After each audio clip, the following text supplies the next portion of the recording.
proces Patria in to, da je Janša v zaporu, nekako postavljen na stran SDS.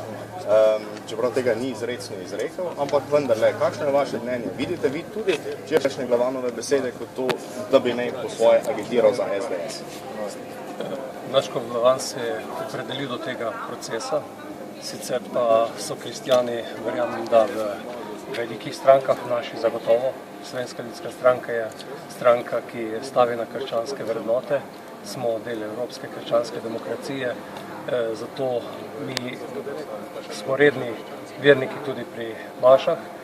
Po drugi strani pa mislimo, da so volitve stvar, pri kateri se nadškofov oziroma cerkvi ni potrebno opredeljevati, koga naj voli. Verjamem pa, da bo mnogo vernikov volil tudi Slovensko ljudsko stranko, kajti mi smo hodili k obredom prej, hodimo danes in bomo tudi prihodnje. Se pravi, niste razumeli, kot da bi Glavan agitiral za SDS?